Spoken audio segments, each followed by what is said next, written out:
성도 여러분 안녕하십니까? 행복한 안식일. 오늘 우리 이지후 어린이의 데뷔였습니다. 네. 네. 우리 빛거울교회 오시면 우리 지승전 전도사님도 조만간에 노래해야 됩니다. 그 다음에 우리 새로 오신 식구들도 귀하게 아름다운 찬양을 하나님께 영광 돌리면 참 좋겠습니다. 이 시간에는 밤모섬에서 하늘을 보다 라는 제목으로 함께 말씀을 잠시 나누겠습니다. 먼저 계시록 1장 9절 10절 말씀을 제가 봉독합니다. 나 요한은 너희 형제요 예수의 환난과 나라와 참음에 동참하는 자라. 하나님의 말씀과 예수를 증언하였으므로 말미암아 밤모라 하는 섬에 있었더니 주의 날에 내가 성령에 감동되어 내 뒤에서 나는 나팔 소리 같은 큰 음성을 들으니. 아멘. 서강대 영문학과 교수십니다. 장영희 집사님, 이분 이름이 뭔지 아세요? 네, 장영희입니다. 이름만 봐도 굉장히 유명한 교수님 같죠? 네, 이분이 쓴 책입니다. 베스트셀러입니다. 굉장히 유명한 책입니다. 책 가운데 한 일화입니다. 아주 옛날입니다. 조카들과 함께 미국 보스턴에 있는 한 미술관을 갔답니다. 멋진 작품들을 보고 기념사진을 찍었습니다. 누군가 찍어주기를 바라서 가장 멋있는 신사 한 분에게 부탁해서 사진 좀 찍어주시겠습니까? 네, 그러죠. 그리고는 김치, 치즈 해가면서 막 사진을 찍었습니다. 한 번만 더요. 이렇게 해보세요. 저렇게 해보세요. 여러 포즈를 취하게 해서 사진을 찍었습니다. 그리고 집으로 돌아왔습니다. 디지털 카메라가 있기 전입니다. 며칠 지난 다음에 필름 현상소에서 맡기고 사진을 찾았는데 보니까는 깜짝 놀랄 정도입니다. 가족들 머리가 잘렸어요. 어떤 때는 보니까 다리는 아주 그냥 많이 나오고 이게 가슴이 잘리기도 하고 그 다음에 허리하고 목을 잘라가지고 이렇게 보이기도 하고 굉장히 기분이 나빴습니다. 아니, 멀쩡한 사람이 사진 찍어주려 했더니 우리를 지금 마루타로 삼은 거야? 해대도 너무하네. 굉장히 누군가에게 당했다라고 하는 생각에 속상했습니다. 그런데 실망스러운 모습으로 가만히 보고 있는 사진을 초등학교 1학년 조카 아이가 뭐니 빤히 보더니 이모, 진짜 사진 멋있다.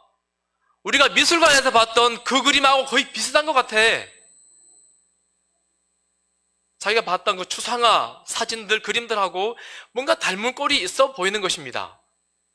순간 조카의 이 말 한마디 때문에 불쾌했던, 정말 기분 나빴던 이 사진이 뭐로 보여 이제? 작품으로 보이는 겁니다. 불쾌했던 마음이 갑자기 순식간에 싹 사라지는 거예요. 야, 이 사람이 참 작품을 찍어줬구나. 상황은 바뀌지 않았습니다. 사진은 그대로입니다. 같은 사진을 두고 이 사진을 어떻게 바라보느냐에 따라서 어떻게 보여요?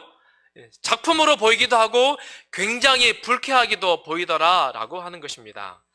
우리는 이런 사실을 두고 관점의 변화라고 말합니다. 사진은 바뀌지 않았지만 장영희 교수의 뭐가 바뀌었어요? 관점이, 생각이, 마음이 바뀐 것입니다.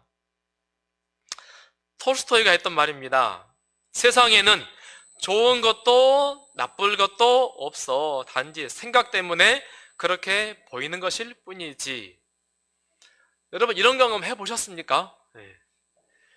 똑같은 작은 알약 하나지만요, 마음을 어떻게 먹느냐에 따라서 이것이 독약이 되기도 하고 보약이 되기도 합니다.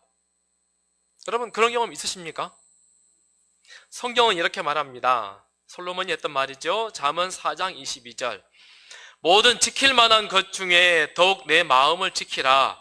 생명의 근원이 이에서 남이니라. 무엇이 중요합니까? 마음이 중요합니다. 오늘 우리가 살펴보고 싶은 본문에는 밤모섬이라는 섬이 등장합니다. 저희 보니까 에베소 밑에 있는 아주 작은 섬입니다. 제가 밤모섬을 가보지 않았지만 검색해 보니까는 섬이 있고 섬에 있는 옹기종기 모여있는 집들이 하얀색 집들로만 다 만들어져 있어요. 대리석처럼 보였습니다. 정말 아름다운 섬입니다. 관광객들이 자주 찾는답니다. 바닷가에서. 그런데 요한이 당시에 pat모섬에 갈 때에는 인구가 한 2,500명 정도 되었답니다. 그리고 이 섬에는 온통 바위로 덮여 있는 섬이었답니다. 이 섬에서 주로 하는 일은 뭐냐면 돌 캐는 겁니다. 큰 바위선에서 고대니까 어떻게 하죠? 굉장히 막노동으로 돌을 캐가지고 운반해서 육지로 가져오는 그 일을 하는 그런 돌섬이었답니다. 요한의 신분이 지금 뭐죠? 죄수입니다. 요한복음을 적을 때 요한의 신분은 죄수입니다. 유배 같습니다. 90살이 거의 다 된 노인 죄수, 노인 90이 다 된 노인 죄수를 돌섬으로 보냈어요. 뭐 하라고요? 뭐 하라고? 그거 하다가 죽으라고 보낸 것입니다. 근데 요한이 마지막 제자이죠. 요한 전에 모든 제자들 다 어떻게 됐습니까? 다 죽었습니다. 베드로는 십자가에 거꾸로 매달려 죽고, 안드레는 X자형 십자가에 죽고, 야고보는 칼 맞아 죽고, 빌립은 기둥에 매달려서 찢어 죽이고, 나다나엘은 십자가를 거꾸로 매달려 죽게 하고, 토마는 창을 던져서 창 맞아 죽고, 마태는 칼에 죽고, 다데오는 활에 맞아 죽고, 마지막 사람 요한은 어디 와 있어요? pat모섬에 뭐 하라고요? 고생하다가 늙어 죽으라고 좀 보낸 것입니다. 사도행전에는 이렇게 말합니다. 그의 원수들은 여기서는 그의 감화가 더 이상 끼쳐지지 않을 것이며 마침내 그는 고난과 고통 중에 죽으리라고 생각하였다. 우리 기존 신자들 이 그림 많이 봤던 그림이죠. 요한이 지금 뭐 하고 있습니까? 한가롭게 지팡이 짚고 멀리 바다를 보면서 이러고 있는 거예요. 그런데 과연 요한이 이러고 있을 시간들이 얼마나 있었을까라고 생각을 해봅니다. 우리 휴대폰 어플 중에 베들레헴 쓰는 분들 가끔 계시죠? 거기 보니까는 유대 전승에 관해서 이 부분을 이렇게 추석하고 있습니다. 유대 전승에 이렇게 기록됐답니다. 요한은 항상 손발을 묶어둔 족쇄, 헐벗은 옷, 부족한 식량, 어두운 감방 맨 바닥에서 수면, 군대 감독관의 채찍을 맞으면서 당한 중노동이라고 하는 표현이 요한에 관한 기록으로 있습니다. 즉 뭐 하는 거예요? 항상 손발이 묶여 있어요. 아주 얇은 옷을 입고서는요 찬바닥에 잠을 잡니다. 그리고 뭐 해요? 돌산에서 돌 캐가지고 돌 나르는 일을 지금 하고 있는 거예요. 얼마나 그의 삶이 비창하고 처량했을까 생각해 봅니다. 말 그대로 고난과 고통 중에서 죽어라 하고 여기 보낸 것입니다. pat모섬은 고통의 섬인 것 같습니다. 그런데 어느 날 안식일, 주의 날에 내가 성령에 감동되어 내 뒤에서 나는 나팔 소리 같은 큰 소리를 들으니, 하나님께서 어느 날 안식일 날 큰 나팔 소리같이 쩌렁쩌렁 말씀하셨답니다. 성령에 충만하도록 하면서. 그리고는 우리가 보고 있는 요한 계시록을 우리에게 보여주셨습니다. 말 그대로 pat모섬에서 하늘을 본 것입니다. 하나님은 왜 요한을 찾아갔을까요? 요한을 찾아가신 이유가 뭘까? 저는 이 문장이 정말 마음에 듭니다. 하나님의 종에게는 이 침울한 거처가 하늘의 문이 되었다. 이곳에서 요한은 하나님과 그리스도와 그리고 하늘의 천사들과 교제하였다. 하나님이 찾아오셨어요. 무엇 때문에 찾아오셨어요? 요한이 이곳은 심각하게 내가 침울하고 고통당하다 내가 죽어야 하는 터전이 아니라 여기는 하늘의 문입니다. 요한이 pat모섬을 하늘의 문으로 발견한 것입니다. 하늘의 문이라고 생각하니까 그 침울하고 말할 수 없는 심각한 슬픔의 고통의 장소가 하나님이 찾아 방문하시는 곳이 되었다라고 하는 것입니다. 사람들은 말합니다.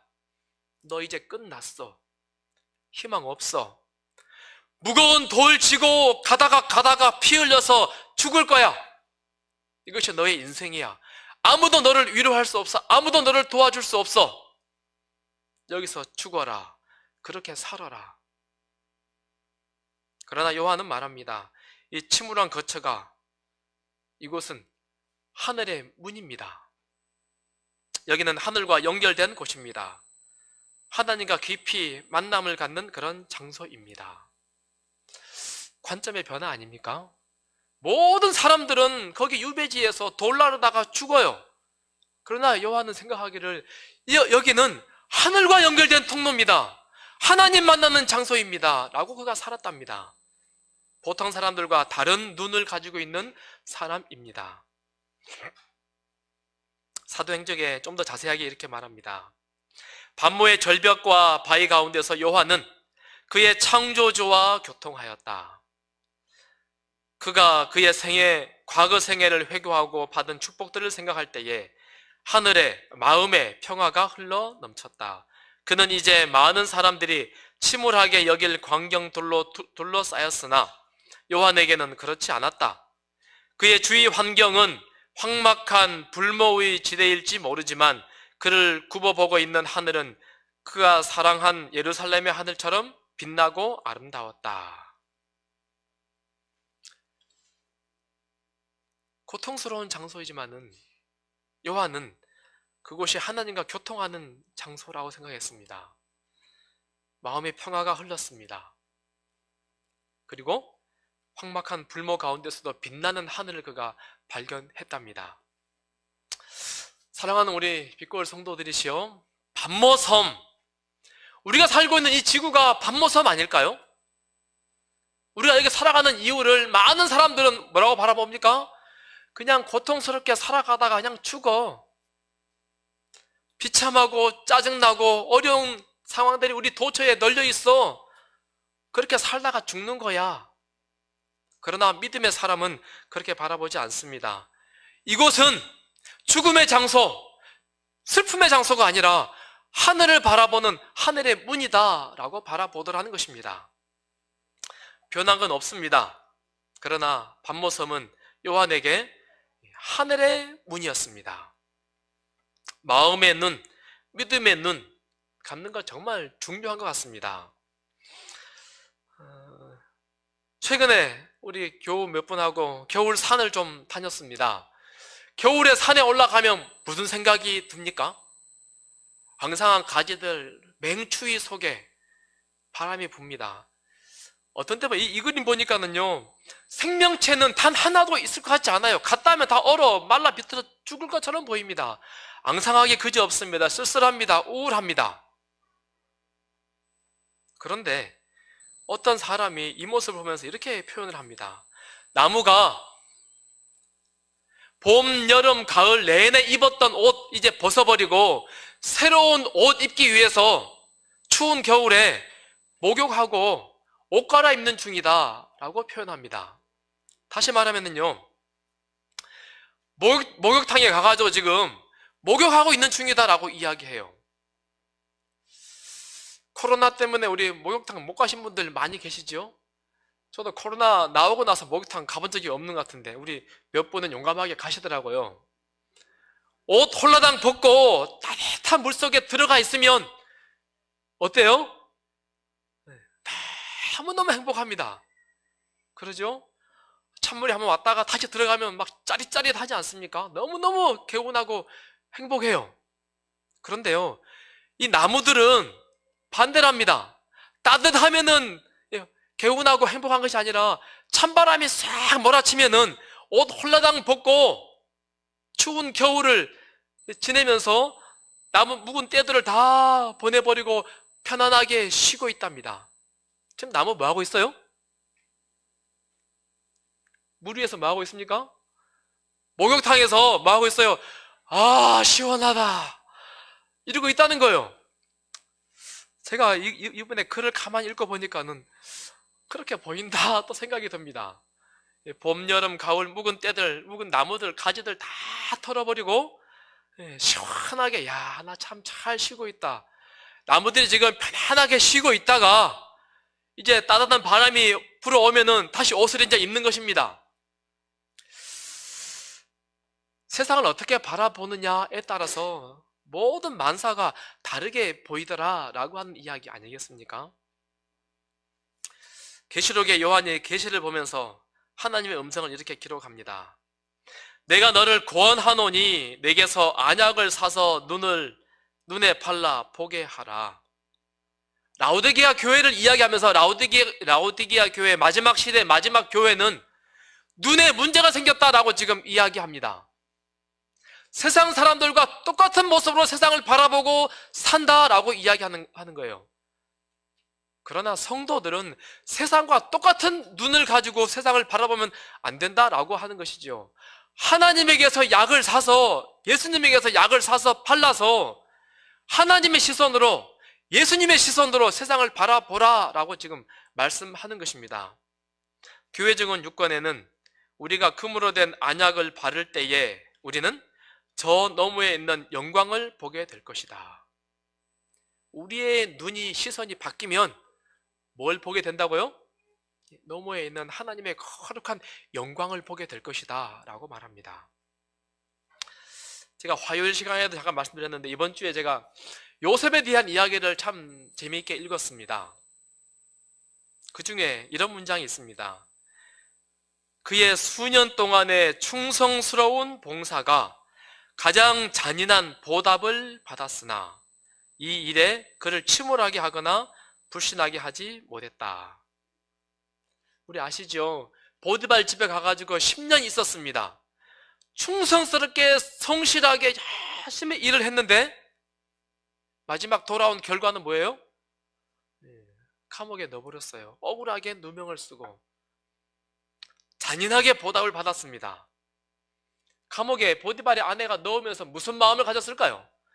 어디 맛 좀 봐라. 넌 거기서 죽을 거야. 죽을 고생할 거야. 마치 요한을 밤모섬에 넣어버린 사람들과 똑같은 마음 아닙니까? 그러나 요한처럼 요셉도 다른 시선으로 감옥에서 살아갑니다. 그는 자기의 모든 염려를 하나님께 맡겼다.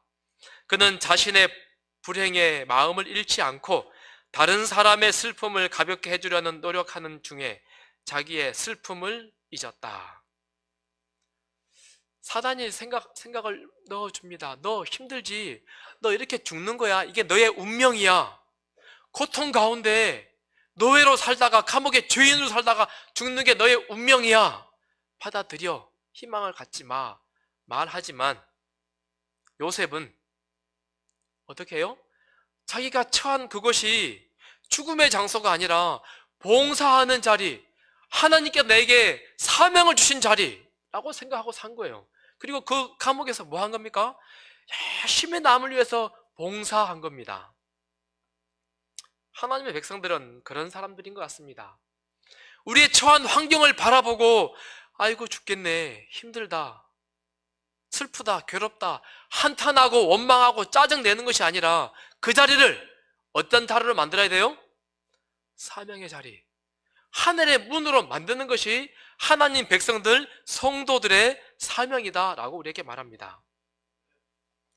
창세기 40장에 두 사람이 하룻밤에 꿈을 꾸니 각기 그 내용이 다르더라. 아침에 요셉이 들어가 보니 그들에게 근심의 빛이 있는지라. 요셉이 어찌하여 오늘 당신들의 얼굴에 근심의 빛이 있나이까? 전에는 그냥 읽었는데요, 가만히 보니까는요, 요셉이 이 사람들을 찾아갔어요. 들어가서 봅니다. 뭐라고요? 요셉이 지금 감옥에서 뭐 하고 있어요? 죄수로서 고통받고 사는 것이 아니라 나는 이곳에서 사람들을 도와야 돼. 하나님의 사랑을 나타내야 돼. 적극적으로. 그런 자세로 지금 요셉이 살아가고 있는 것입니다. 일부러 찾아갑니다. 그리고 사람들의 얼굴에 있는 근심빛을 발견합니다. 그리고 묻습니다. 어찌하여 오늘 당신들의 얼굴에 근심의 빛이 있나이까? 여러분 직장에서 그런 모습 발견해 본 적 있습니까? 내가 무엇을 도와줄까? 무엇을 도와줄까? 내 있는 곳을 하늘의 문으로 어떻게 내가 만들까? 요셉은 그런 마음으로 그가 살았습니다. 그를 감옥에 넣은 사람은 여기서 고생하다가 짜증내고 원망받다가 죽어! 하고 냈지만은 요셉은 이 자리는 봉사하는 자리, 하나님이 사명을 맡겨주신 자리, 하늘의 문이야. 자, 그러면 우리는 어떻게 세상을 바라보아야 될까요? 밤모섬을 하나님의 문으로, 하늘의 문으로 바꿀 수 있는 비결이 뭘까요? 우리의 시선을 영적인 모습으로, 영적인 시선으로 세상을 바라보게 하는 비결이 뭘까? 이 시간 두 가지만 한번 생각해 보고 싶습니다. 첫 번째는 자신의 신분을 확인하라라고 하는 거예요. 계시록 1장 9절, 나 요한은 너희 형제요 라고 이야기하고 나서는 예수의 환난과 나라와 참음에 동참하는 자라. 사람들은 말합니다. 너는 죄수야. 여기서 고생하다가 죽어. 짜증내다가 원망하다가 그렇게 갈 거야. 나이도 90 다 됐잖아. 그러나 요한은 말합니다. 나는 예수님의 환난에, 예수님의 나라에, 예수님의 참음에 동참한 사람입니다. 다른 말로 말하면 무엇이란 말이에요? 나는 예수님의 일꾼입니다. 나는 예수님의 일을 하는 사람입니다. 라고 하는 마인드로 지금 밤모섬에 그가 와 있다라고 하는 거예요. 생각해 보면 요한이 이곳에서 전도할 수 없습니다. 철저하게 감시해요. 아주 중한 막노동을 하고 있습니다. 얼마나 피곤하고 힘듭니까? 그런데 그는 지금 자기가 뭐 하는 사람이라 생각해요? 나는 하나님의 일꾼이다. 나는 하나님의 일을 하는 사람이다. 예수님의 나라에, 예수님의 참음에 나는 동참하고 있는 사람이다 라고 하는 자기 신분을 그는 그렇게 규정한 것입니다. 그랬더니 그가 있는 곳이 하늘의 문이 되었더랍니다. 유명한 이야기죠. 두 사람의 일을 합니다. 한 사람은 짜증내고 원망하고, 벽돌이 왜 이리 무거워, 날은 왜 이렇게 따뜻해, 뜨거워, 우리의 작업 반장은 왜 이렇게 험상궂게 일을 시켜, 말을 예쁘게 하지 않아, 막 투덜거리면서 짜증내면서 원망적으로 일을 합니다. 근데 한 사람은 콧노래 부르고 이야기해요. 일을 합니다. 이 사람은 뭐라고 생각을 해요? 나는 지금 뭘 짓고 있어요? 하나님의 집을 짓고 있습니다. 똑같은 일을 하고 똑같은 환경에 처해 있지만은 자기의 신분이 무엇이냐에 따라서 노래할 수도 있고 짜증을 낼 수도 있다라고 하는 거예요. 사도 요한은 설교하지도 않았습니다. 전도하지도 않아요. 막노동판에서 무거운 돌을 쥐고 살아요. 산바닥에서 잠을 잡니다. 그러나 그는 말하기를 나는 예수의 환난에, 예수의 참음에, 예수의 나라에 동참한 사람입니다. 나는 예수님의 일꾼입니다. 라고 했더니 자기가 있는 곳이 하늘나라로, 하늘의 문으로 그렇게 보이더랍니다. 하나님과 깊이 교제하는 것입니다. 다른 사람들은 짜증내고 인상을 쓸지 모르지만 아마도 잔잔한 미소가, 콧노래가 그에게 불려지지 않았을까요? 그렇다면 우리 성도들의 신분은 무엇입니까? 우리가 있는 직장 혹은 우리가 있는 가정, 우리가 있는 지역사회가 마냥 즐겁지만은 않습니다. 짜증나는 일들이 있습니다. 피곤하고 힘이 듭니다. 그러나 내가 누구인가를 기억하면 콧노래를 부를 수도 있습니다. 나는 하나님의 일꾼, 하나님이 나를 지금 사명자로 이곳에 보내셨다라고 하는 그 믿음. 어릴 때 우리 교회에서 많이 불렀지요?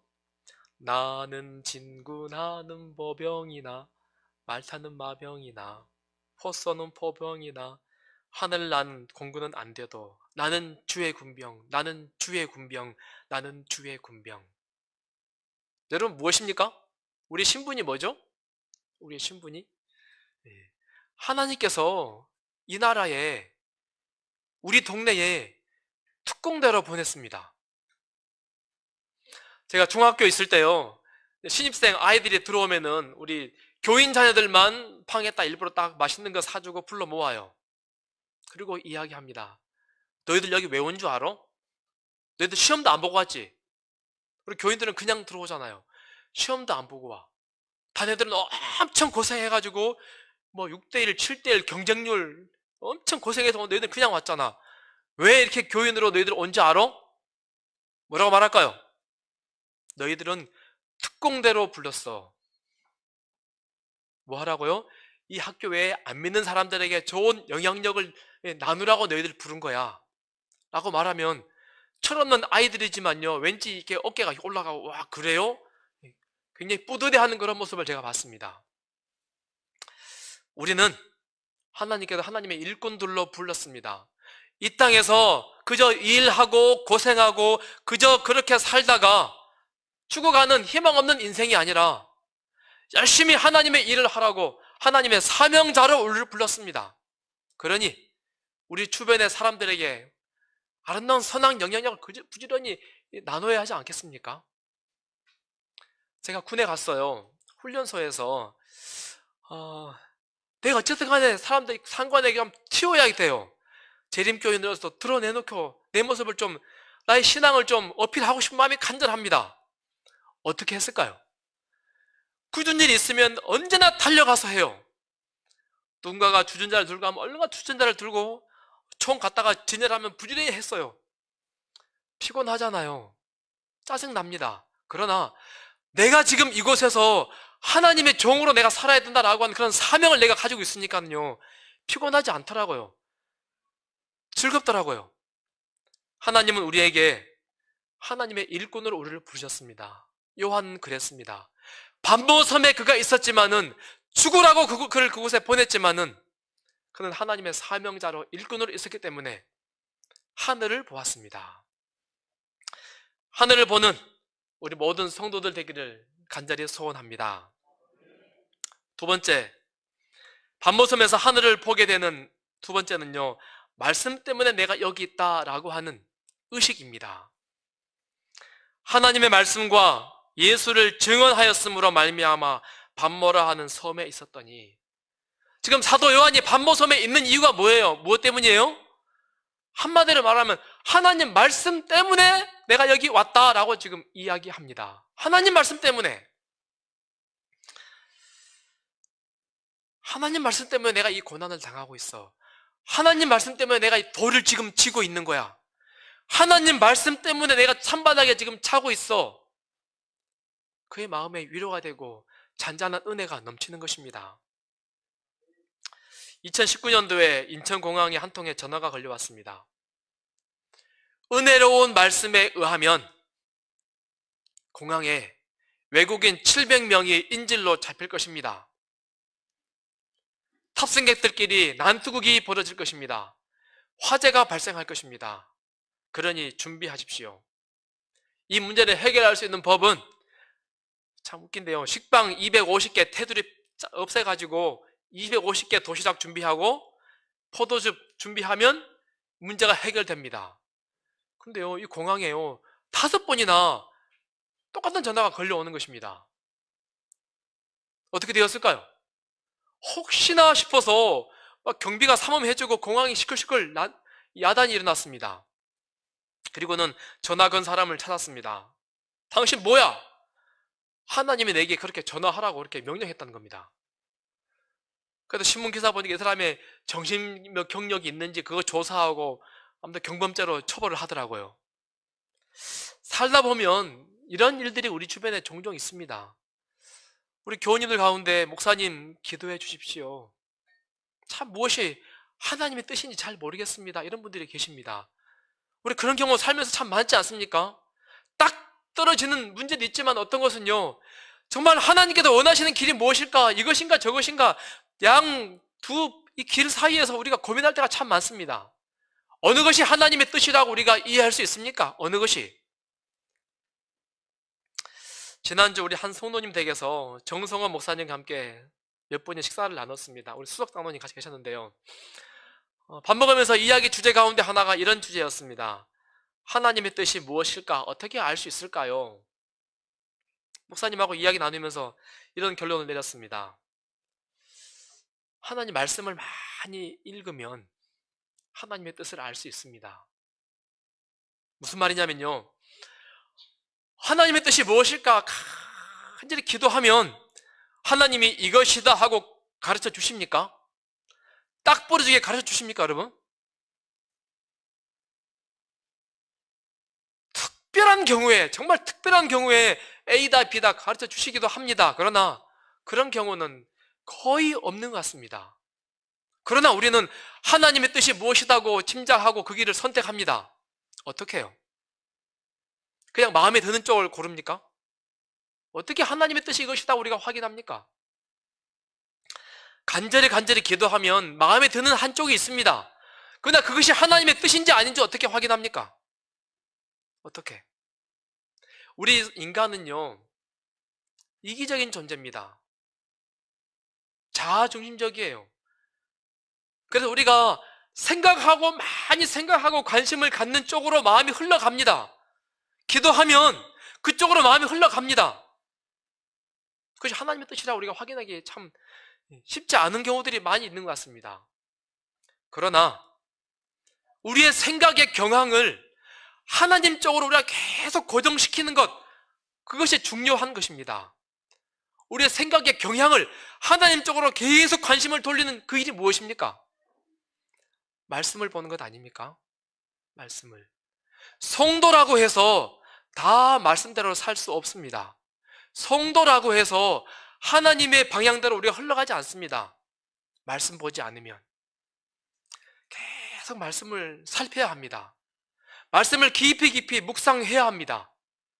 말씀을 보면 하나님의 경향이, 하나님께서 원하시는 삶의 방향이 무엇인지 우리에게 가르쳐 주십니다. 말씀을 많이 보면 볼수록, 그리고 기도하면 내가 그동안 삶의 방향이, 관심이 하나님 쪽으로 갔기 때문에 하나님께서 원하시는 하나님의 뜻을 내가 선택하게 되더라라고 하는 것입니다. 우리 군대 가면요, 사격하기 전에 0점 사격이라는 것을 합니다. 우리 남자분들 해보셨죠? 10m입니까? 표적지를 갖다 놓고 한 3방 총을 쏩니다. 그리고 표적지를 갖다 놓고서는 이 탄착권이 어느 방향으로 흘렀나 확인하고 총열을 다시 교정합니다. 정확하게 쏴야 되기 때문에. 사격할 때마다 0점 훈련을 하는 것이 맞는 것 같습니다. 성도들이 날마다 0점 사격을 해야 합니다. 날마다 수많은 일들 가운데 하나님 말씀이 내게 말씀하시고 가르치는 그 길이 무엇입니까? 그 길이 무엇입니까? 그거 묻는 것 필요하지 않겠습니까?